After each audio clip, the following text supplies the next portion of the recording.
it's the middle of April, and I thought I'd do a quick book review of all the books I've read so far this year. The first one is Guns, Germs, and Steel by Jared Diamond. I particularly enjoyed the book. Uh, he asked the question of why some societies are more advanced than others, either today or historically. Like, why was it that Spain colonized Central America and not like Argentina's colonizing Europe? Or when England came to Australia in the 18th century, that they were still technically living in the Stone Age. His premise kind of is based in a classic economical sense of separation of labor and specialization.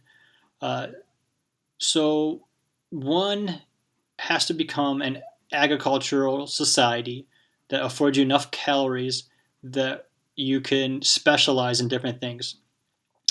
So his premise is that some societies just geographically were born in a place where the wild crops and livestock offer them the opportunity to go from hunter societies to agricultural societies. Like the first major civilization was in Mesopotamia, and we still use almost all the major cereal crops still come from that area, and so does still some of the same livestocks. Uh, Now, some societies had a more of a start and would have been better off, but some societies like Australia just would have never been able to compete with a Euro-Asia society just because you just need certain cereal crops and livestock. Like you need like a horse or a mule to plow fields, things like that before you can specialize in sailing or geometry or anything like that. And so this book takes you from how people traveled from hunter-gatherer societies to agricultural and how those ideas spread from society to society all across the globe. I enjoyed it. However, I did feel like it was a chore at times. It is a history book and it can be pretty dry. I hear there's a PBS special. I'm going to check that out later. But, if you're not a big history fan, I wouldn't recommend it. So the second book I read was probably the one I was most excited about and then most disappointed. It was Neil deGrasse Tyson's Astrophysics for People in a Hurry. I'm a big fan of science and astrophysics, and I'm a big fan of Neil deGrasse Tyson. It really felt like a high school student who just sniffed a bunch of Adderall and just talked about all the crazy science stuff. I know it says people in a hurry, but it was like, hurry, hurry. You just kind of touched on different theories without really explaining the concepts. Just like brushed, like, okay, you know of the theory, but you don't really know anything about it. If you like physics, I would highly recommend Brian Greene's Elegant Universe. That's one I would start off with. The next book I really loved was Frederic Bastiat's The Law. He was 18th century, he was in like the 1850s French philosopher. And I think a good example, what kind of shows this premise of this book, was that poor gentleman who was choked to death by the police for selling loose cigarettes. Because eventually all law is organized violence perpetrated by the state. So you say you pass a law and you say, oh, okay, you can't sell loose cigarettes because, you can't tax it or regulate it or whatever. Well, that guy, his name's slipping, but he got charged tickets a few times. It wasn't his first occurrence. So eventually the police come and if you resist being kidnapped, they will murder you right there on the spot, and we all got to witness that on a cell phone. But so, the book goes into a little bit about that premise, and the other thing he kind of coins in here is like, if law was about protecting people's rights and people's property, it would not matter who voted or who was in power. Like, it wouldn't matter if it was Obama or Trump. in power because it wouldn't really make a difference to your life. However, the law is not about that. Almost most laws are about violating humans' rights and personal property to the benefit of others. Uh, like ridiculous things like how many states require you to have a license to cut hair? What happens if you cut hair without it? You get fined. What if you don't pay the fine? You continue to cut hair. Eventually, men with guns will come to your place and lock you in a cage or put a bullet in you if you resist. It's a short book. You want to dive down that idea? Go ahead. Next two books were more fun books. It's the book 2 and 3 of the Expanse series. It is a sci-fi fantasy book. I really enjoyed it. It kind of reminiscent of Game of Thrones. You get tons of different perspectives, like first-hand views.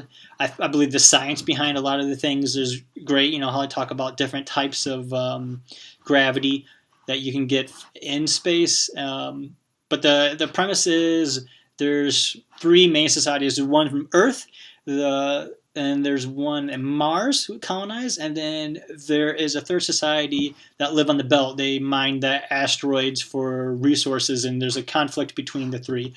Highly recommend these books. There's also a TV series of the first 3 books on Amazon Prime for free. I really enjoy both, and you can get something from either of them. Okay, this is the last book that I read, and it is my favorite book that I've read so far this year. It is Sex at Dawn. Of course, that is, everyone likes sex is a very interesting topic. I think the writing in this was really well done. It was witty. There were so many historical examples in here that were just fun to think about. And a bit hilarious. And here's one that I really enjoyed. I'll just do a quick one. It's called hysteria. It was one of the first diseases ever to be described formally, even discussed in the 4th century BCE, and it was recognized as a medical disease until 1952. It was the most diagnosed disease in the United States and Great Britain. And what is the treatment of hysteria? It was physicians would have to physically manipulate a woman's nether regions to get her to orgasm. That was the cure of hysteria. And so, of course, it goes and talks about like how, you can either die or be cured of this disease, hysteria. So women would be coming back to the physician all the time. Apparently, the physicians loathed it. So they talk about how one of the first electrical devices developed by the Hamilton Beach Company in 1902 was a vibrator. This was supposed to help the physicians cure hysteria. Can you imagine if that was the case today, if there was like a man's disease for hysteria? I'd be like, Doc, I got a mild case of hysteria. I gotta go. I'll be back. We're going to work. I'm like, I'll be back at lunch. I got hysteria, man. I'll be there like every 3 days. This hysteria. It just flares up. Oh gosh, I thought that was great. So there's fun examples like that in the book. But I guess it kind of tries to make a case for a polyamorous and polygamous type of lifestyle. Not for me. That's not the lifestyle I like, but I like to challenge my preconceived notions. I really enjoyed it. If I was being more nitpicky, there are some things that I think the author does a great job of pointing out. Like they'll say, some modern sociologists would say they'll derive some information from studying chimps and try to put that on human behavior, which I think is a huge leap, in which they go in and say something about that. And then they in that chapter even, or sometimes a few chapters later, they'll do very similar things with bonobos. And like they'll try to drive that, and it's like you just use that logic to disprove somebody, and then you use that logic to prove your case. There's little things like that, and they also had picked on Steven Pinker, which is another author that I really enjoy. I didn't really get it. And I think they downplay the very real reality of how terrible almost all human history was in poverty before like agriculture and really before the 20th century. But anyways, I really enjoyed it. It was the most fun that I've had in a long time reading this book. Highly recommend it. Thanks.